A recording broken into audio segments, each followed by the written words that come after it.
The gadget guy says the president is short-circuiting. The head of the Consumer Electronics Association saying members who liked the president back in 2008, well, they don't really flip over him today because the economy is a mess right now, and Gary Shapiro is challenging fellow business owners who still like the president to stand up and tell him why. I guess the problem you're discovering, Gary, is they're not getting back to you. Well, you know, 4 years ago, we did a straw poll of our members, and they did support Obama about 60-40 McCain. Did they really? And That's surprising. Yes, they did. Why? Why did they then? Well, of course, the administration well, there are wasn't different reasons. First of all, there's still a number that support Obama purely for social reasons. There's no question there's a division in our country on social issues, and there's a division in the business community. Right. But others were voting for history, and it was an emotional issue. As one said, I voted with my heart rather than my head.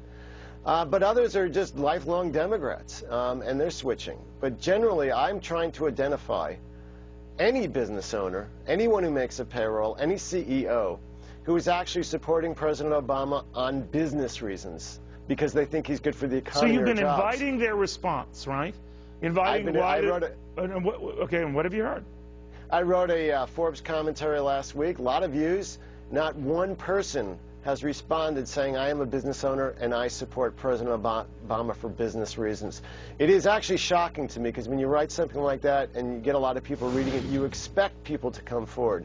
But I can only conclude at this point that there are very few, if any, business owners supporting President Obama's re-election for economic reasons. It has to do with social issues. So you do hear from Obama supporters, but not for business reasons, for some of the other reasons you alluded to. Well, I've written a number of things over the last year about it, and I have 2,000 corporate members. And at this point, I've had exactly one member, individual consultant, contact me and say she was upset, clearly supporting President Obama for social reasons.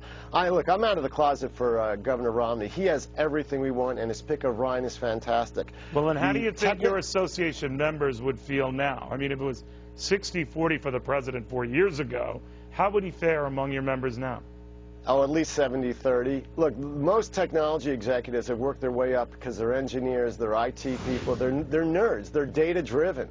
And the data at this point is saying, look, it's not working what President Obama did. So you think it's 70-30 Romney now?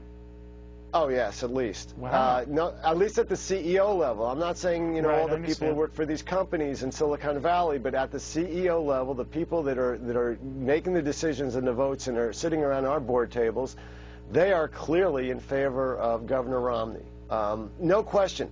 For so many reasons, look, they've been demonized. Obama has run away from free trade. The rest of the world is furiously entering trade agreements, and Obama has done nothing. Look what he's done with the union issues, CarCheck, Boeing, NLRB. He's attacked one of our great members, our CEO, Henry Juskowitz of Gibson. He basically shut down that factory for no good cause. He's demonized the best companies in America, whether it's Google, Microsoft, Qualcomm, Intel, gone after all of them. No other country in the world would go after their best companies. So there's nothing really good for the business community that he has done, in the technology industry especially. So these are data-driven, techno-geek type people, and when you get someone like Ryan and Romney out there who are basically looking at hard numbers and saying, we have a financial problem here, let's address it, let's solve the problem. These guys are problem solvers, and that's what we have on the Republican ticket, and that's why I think there'll be a lot of support for them. Okay, well, that's your advice, and you're entitled to that. I do want to get a sense, we're talking about consumer electronics, and this is a highly anticipated fall with the new iPhone and maybe other gadgets that could come out, and maybe that could presage a good fall buying season, if not a little after the back-to-school shopping season.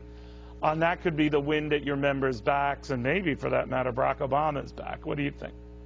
Well, certainly consumer electronics, including services and websites and internet, has really been pulling the economy along for a few years, and we have a lot of great things coming out in the works. It's going to be a strong holiday season. It does have the overhang of the election. It has the overhang of this, you know, the physical cliff that we're talking about. Do have some concern about that.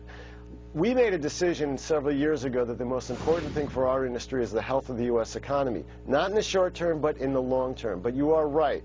Certainly, we could have a good fourth quarter. I'll tell you one thing. The jobs picture will turn around the day after Romney's elected president. People are going to start hiring. There's a lot of cash parked, a lot of business executives not sure what to do. With the Romney election, what they'll see is certainty in taxes. They'll see problems solved. They won't feel like they're under the threat, and they'll start hiring again. Hope springs eternal, all right? Gary Shapiro, very good having you. Thank you very much. I always love being on here. Same here. Well,